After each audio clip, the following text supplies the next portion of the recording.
ऐसे हैं जिसका कभी चरित्र से पतन नहीं हुआ। एक बार रावण कुंभकर्ण के पास पहुंचा तो कुंभकर्ण ने कहा कि लंकापति, आज तुम बड़े उदास दिख रहे हो। तुम चिंतित आज दशानन क्यों? तुम क्यों चिंतित हो? रावण बोला, हर ली हमने मिथिलेश कुमारी, हमने मिथिलेश कुमारी का हरण कर लिया। कुंभकर्ण बोला, अधिकार किया तुमने उन पर? तुमने उन पर अधिकार किया? रावण बोला, कैसे अधिकार किया? लखती ही नहीं वह और हमारी, वो हमारी ओर देखती ही नहीं है। अच्छा, तो जैसे साधु का वेश धारण करके हरण कर लाए तो राम जी का रूप धारण कर कर अधिकार पा लेते। तब राघव ही ना बने तुम क्यों? रावण बोला, इसमें हमको भय भैरव भारी क्यों? जब राघव रूप लगा बनने तब मातु समान लगी पर नारी। जब मैं राम जी का रूप धारण किया मैंने तो मेरे मन से तो वासना चली ही गई। मुझे दूसरी की नारी माता के समान दिखने लगी तो बैरव राम बड़ाई करहीं। राम जी के शत्रु भी उनकी बड़ाई करते हैं। एक दिन जब राम जी का और रावण का युद्ध चल रहा था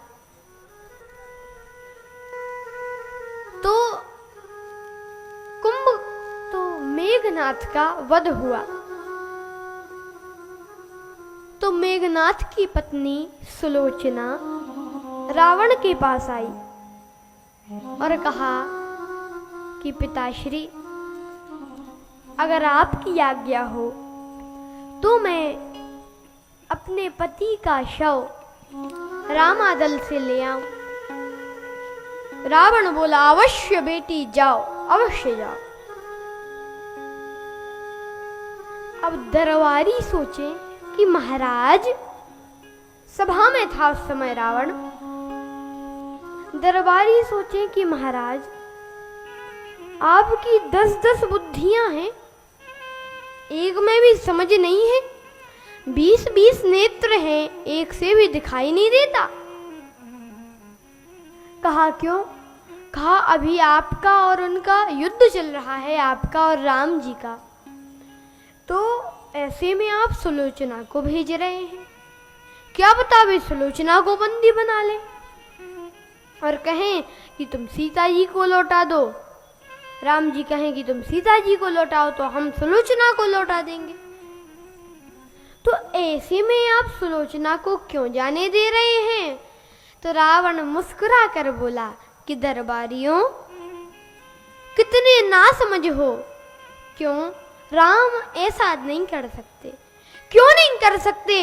जब आपने उनकी पत्नी का हरण किया है तो वे भी तो सुलोचना को बंदी बना सकते हैं। रावण बोला, इसलिए क्योंकि ये काम रावण का है, ये काम राम का नहीं है।